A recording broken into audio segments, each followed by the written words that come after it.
പാണക്കാട് തങ്ങളെക്കുറിച്ച് എപ്പോഴും പറയുമ്പോൾ കുടപ്പനക്കൽ തറവാട്ടിലേക്ക് ആളുകൾ പോകുന്നത് അവരുടെ പരാതികൾ പറയാൻ വേണ്ടി, അവരുടെ സങ്കടങ്ങൾ പറയാൻ വേണ്ടി. ഒരു വിശ്വാസമാണ് ആളുകൾക്ക് അവിടെ പോയി അവരോട് സങ്കടം പറഞ്ഞു കഴിഞ്ഞാൽ അതിനൊരു പരിഹാരം ഉണ്ടാകും എന്നുള്ള വിശ്വാസം. പക്ഷെ ഇപ്പോൾ ആളുകൾ പോകുന്നത് തങ്ങൾമാർ തന്നെ നേതൃത്വം നൽകുന്ന ചില ചാരിറ്റബിൾ ട്രസ്റ്റുകൾ, ചില സംഘടനകൾ സാമ്പത്തിക തിരിമറികൾ നടത്തി ആളുകളെ പറ്റിച്ചു എന്ന സങ്കടം പറയാൻ വേണ്ടി അവിടത്തേക്ക് ആളുകൾ പോകുന്നുണ്ട്. മുസ്ലിം കമ്മ്യൂണിറ്റിയുടെ ഒരു പൊതു ആശങ്കയാണ്. ഒപ്പം അത് മുസ്ലിം കമ്മ്യൂണിറ്റിയെ മാത്രം ബാധിക്കുന്നതല്ല, എല്ലാ സാമുദായിക ഘടനകളെയും ഇത് ബാധിക്കുന്നുണ്ട്. എല്ലാവർക്കും ഈ ആശങ്ക പങ്കിടുന്നുണ്ട്. അധികാര പദവിയോടൊപ്പം വരുന്ന ആസ്തി, ഇവരുടെ ധനാർത്തി, ആർത്തിയും ആണ്, ആസ്തിയും ചേർന്ന് രണ്ടും ഒരുമിച്ച് ചേർന്നാണ്. അത് എല്ലാവരുടെയും ആശങ്കയാണ്. പാണക്കാട് തങ്ങളെ ഇപ്പോൾ പ്രത്യേകിച്ച് മലബാറിൽ പ്രധാനപ്പെട്ട ആശങ്ക തന്നെയാണത്.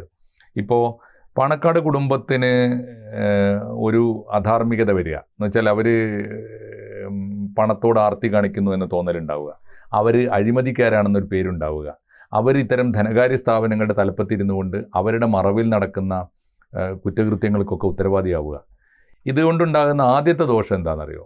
ആദ്യത്തെ ദോഷം പാണക്കാട് കുടുംബത്തിൻ്റെ സൽപ്പേര് തകരുന്നു എന്ന് മാത്രമല്ല, പാണക്കാട് പൂക്കോയത്തങ്ങൾ, അതിനു മുമ്പ് ഹുസൈൻ ആറ്റക്കോയത്തങ്ങൾ എന്ന് വെച്ചാൽ അദ്ദേഹം സ്വാതന്ത്ര്യ സമര സേനാനിയായിരുന്നു. പാണക്കാട് പൂക്കോയത്തങ്ങൾ എല്ലാവർക്കും സ്വീകാര്യനായ ഒരു ആത്മീയ നേതാവായിരുന്നു.